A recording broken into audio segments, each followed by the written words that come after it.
प्रभु जीशुख्रीष्ट नाम प्रतिदिन रोटी आपण मान पुणी स्वागत करुछु। आज मे मास 21 तारीख मंगलवार दिन 2024 वर्ष। आज ध्यान होउछि से मानको आधिपत्य दियंतु। से माने समुद्रर मत्स्य उपरे, आकाशर पक्षी मान उपरे, गोरु मान उपरे, पृथ्वी उपरे एवं पृथ्वी रे गति करुथिबा समस्त प्राणी उपरे प्राधान्य दियंतु। आदि पुस्तक 1:26 पद। ईश्वर मनुष्य को समस्त प्राणी उपरे शासन करिवार अधिकार देइछन्ति।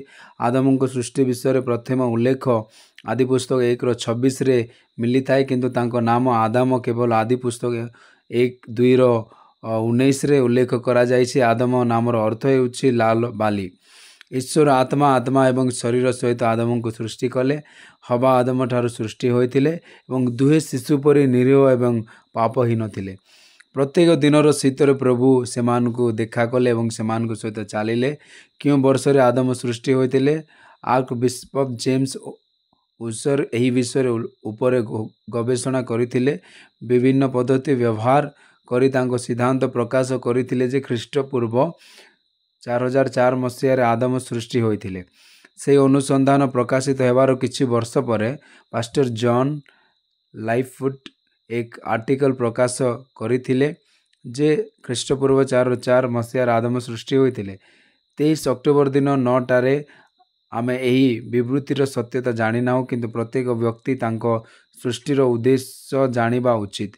प्रेरित पाउलो कहंती कारण आम्माने तांकर कार्य ख्रीष्ट जीशुंकटार भल कार्य पई सृष्टि, जहाँ ईश्वर पूर्वरु प्रस्तुत करिथिले जे आमे माने सेमानक मध्यरे चालिबा उचित। एफिसियो 2:10 पद। आम्माने ईश्वरंक द्वारा तांको प्रतिमूर्ति एवं सादृश्य सृष्टि होइछु, तांको संतान भावरे बंचिबा उचित एवं से जेपरि भल कार्य करिबा उचित। आमे प्रभु भल काम करिबाको लागिले एवं शैतान द्वारा दलित होइतिबा समस्तंकु सुस्थ कले। प्रेरित 10:38 पद। जेतेबेले तुम पवित्र आत्मा ग्रहण करिबो, से तुम हृदय रे बुलिबे एवं तुमको उत्तम कार्य करिबाको इच्छा एवं मार्गदर्शन देबे। तापरे आपण एहा मध्य कहि पारिबे, प्रभु मते गरीब लोक मानकु सुसमाचार प्रचार करने को अभिषिक्त करिसंति।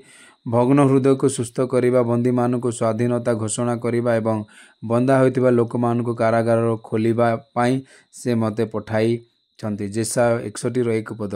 ईश्वरंक संतानगण, तुमे जहा भल कर ताहा कर।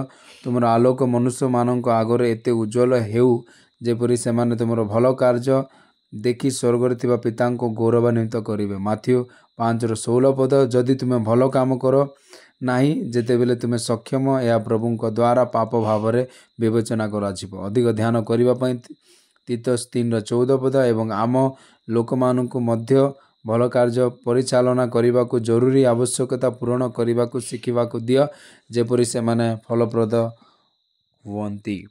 प्रभु वाक्य आपनको समस्तको आशीर्वाद करंतु। आमेन।